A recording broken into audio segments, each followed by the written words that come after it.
এই মুহূর্তে আমি অবস্থান করতেছি চলন বিলে। ৮ এবং ৯ নং ব্রিজ, এটা হচ্ছে চলন বিলের সৌন্দর্য দৃশ্যমান। এখান থেকে চলন বিলের সৌন্দর্য শুরু হয়েছে। এই বিলের মাঝখানে একটা বাড়ি আছে, আপনারা দেখতে পারতেছেন। এখানে হয়তো কিছু বসতি আছে, তারা এই বিলের একদম মিডল পয়েন্টে থাকে। যেহেতু চারিদিকে পানি আসছে, এই কারণে সবাই উৎসব পালন করতেছে।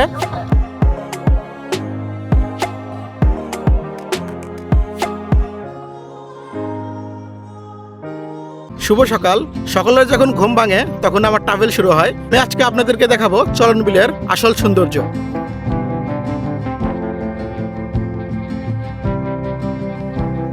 চারিদিকে শুধু পানি আর পানি, অথই পানি।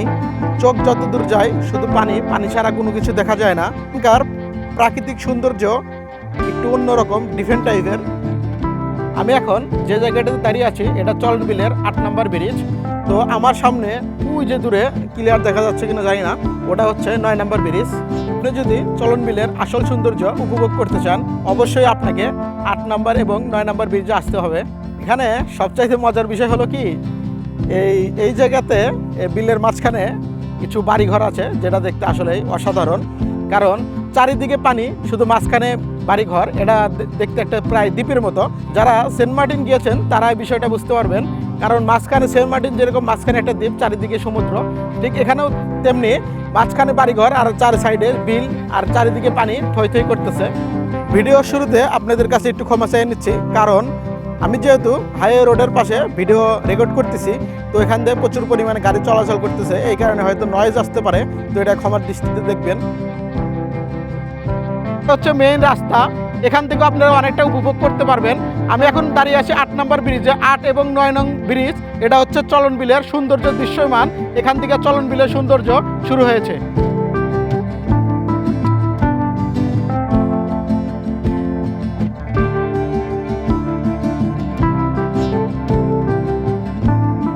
এখানে আসলে অনেক সুন্দর সুন্দর ছবি তুলতে পারবেন, কারণ এখানে প্রাকৃতিক পরিবেশ অনেক সুন্দর। এই সুন্দরকে সাক্ষী রেখে কিছু স্মৃতিময় ছবি উঠে গেলেন।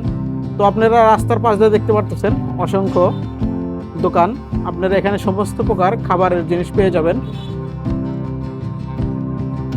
আপনারা চাইলে এখান থেকে নৌকা ভাড়া নিয়ে ঘুরতে পারবেন। বিলটা যে কত বড় সেটা বলে বোঝানো সম্ভব নয়। ওই যে ওই দিক থেকে একদম বিলটা এদিক থেকে এসে, উত্তর থেকে এসে একদম দক্ষিণের দিক চলে গিয়েছে।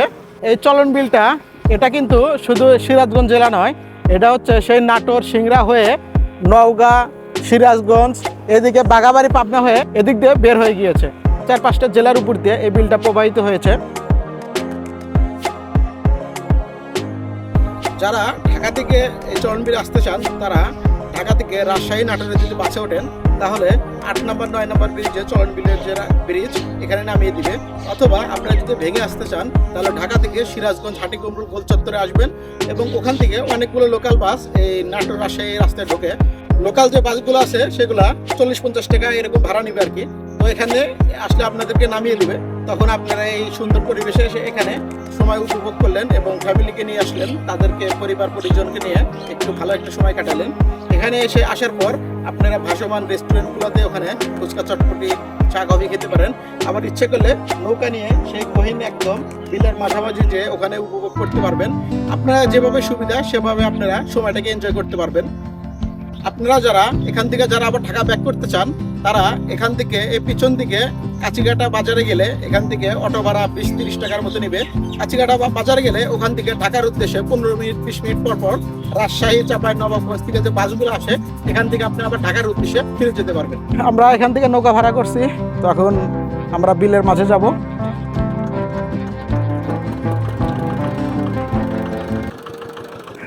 বিলের মাঝে চলে এসেছি।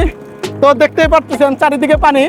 তো এই বিলের মাঝখানে একটা বাড়ি আছে, আপনারা দেখতে পারতেছেন। এখানে হয়তো কিছু বসতি আছে, তারা এই বিলের একদম মিডল পয়েন্টে থাকে, এখানে তারা বসবাস করে। তাদের জীবন ব্যবস্থা এরকমই। তারা এখান থেকে কখনো যেতে বের হতে ইচ্ছে করলে তারা নৌকা নিয়ে রাস্তায় আসে এবং ওখান থেকে তারপরে তাদের যে প্রয়োজনীয় জায়গা সেখানে যায়। এই যে দেখা যাচ্ছে সেই বাড়ি। কাকা ভালো আছেন? ওখানে একজন মুরব্বী নৌকা বসে আছে। এখানে অনেক সুন্দর হাঁস, তারা বাঁশের উপর দাঁড়িয়ে রেস্ট করতেছে। ওই যে আমার পিছনে যে দূরে দেখা যাচ্ছে সেই রাস্তা থেকে আমরা বিলের মাঝে আসছি। আমার সামনে চারিপাশে শুধু চারিদিকে পানি আর পানি, অথই পানি। এখানে অনেক জায়গায় কচুরিপানা আছে, যেখানে দেখা যাচ্ছে কলমিলতা আছে। আসলে যারা ডিপ্রেশনে ভুগতেছেন তারা একটু প্রকৃতিকে কাছ থেকে দেখেন, একটু প্রকৃতির অনুভব নেন, একটু পিওর অক্সিজেন নেন, তাহলে বুঝতে পারবেন নিজের জীবনের সার্থকতা কী। 8 নম্বর 9 নম্বর ব্রিজই হচ্ছে এই জায়গার মেইন পয়েন্ট। তো এই ব্রিজে নামলে এখানে থেকে আপনারা নৌকা নিয়ে ঘুরতে পারবেন, আপনারা ছবি টবি উঠলেন, খাওয়া দাওয়া করলেন। চলন বিলের যে মূল সৌন্দর্য, এই ব্রিজের মাঝে যখন দাঁড়াবেন তখন চারিদিকে পানি, মাঝখানে যে ব্রিজটা দেখতে অন্যরকম লাগবে। নদীর ভিতরে প্রবেশ করব এবং ওই দিকটা আবার ঘুরে আসব।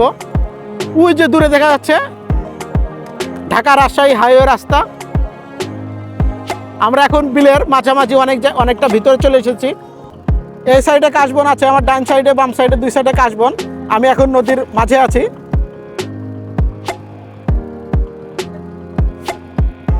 এখন যেহেতু চারিদিকে পানি আসছে, এই কারণে সবাই উৎসব পালন করতেছে।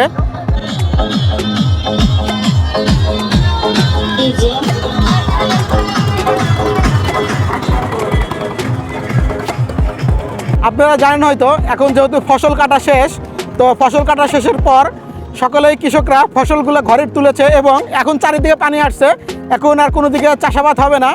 তো এখন সবাই একটু এনজয় করে, কারণ তারা সমস্ত কিছু কাজ শেষ করে এখন তারা একটু রিল্যাক্স সময় কাটাইতেছে। চারিদিকে পানি আছে, তারা নৌকা ভাড়া করে নিয়ে তারা একটু পার্টি দিতেছে, তারা একটু এক জায়গা থেকে আরেক জায়গায় ঘুরতে যাচ্ছে, তাদের অন্যরকম আনন্দ।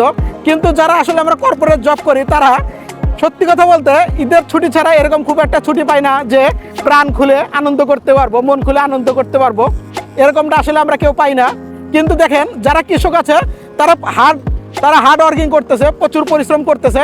তারা তাদের ফসল, কষ্টের ফসল ঘরে উঠে তারপরে তারা এখন নির্দ্বিধায় ঘুরতেছে। এখন বর্ষা মৌসুম যতদিন থাকবে তারা এরকম ঘোরাফেরা করবে, আনন্দ উৎসব করবে।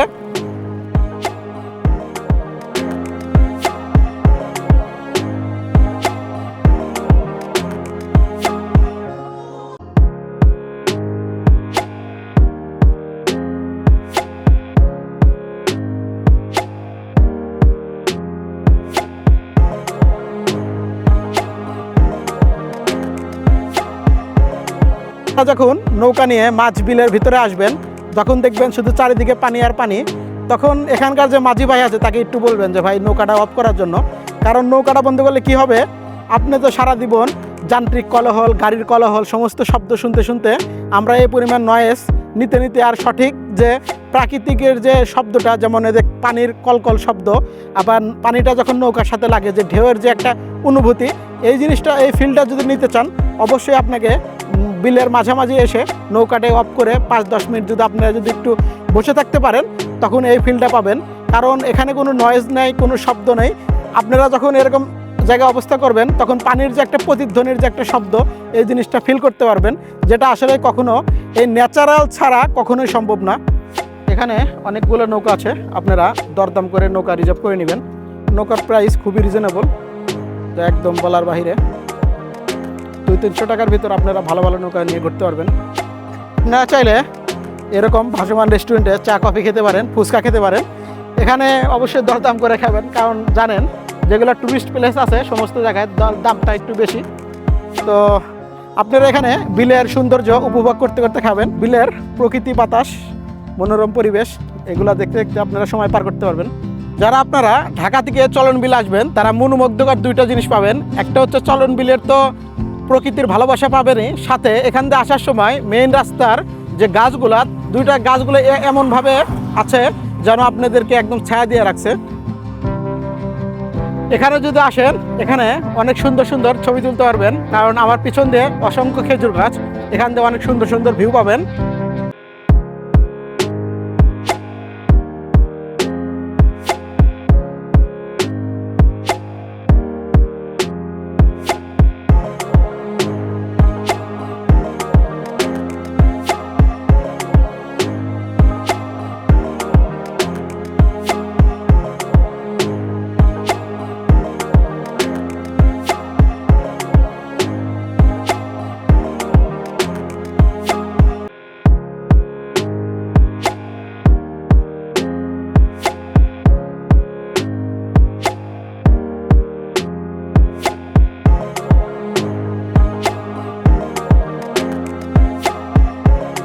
বিলের সুস্বাদু মাছ উপভোগ করতে চান বা যদি খেতে চান, তাহলে আপনারা বিকাল টাইমে কিংবা সকালে এদিকে যে মান্নাননগর, কাচিঘাটা, খালখোলা যে বাজারগুলো আছে ওই বাজারগুলোতে আপনারা দেখতে পারবেন এখানকার চলন বিলের মাছ, অসংখ্য মাছ অনেক লোকজন নিয়ে বসে আছে। কারণ তারা সারাদিন মাছ মারবে, তারা বিকেল টাইমে আবার বিক্রি করবে।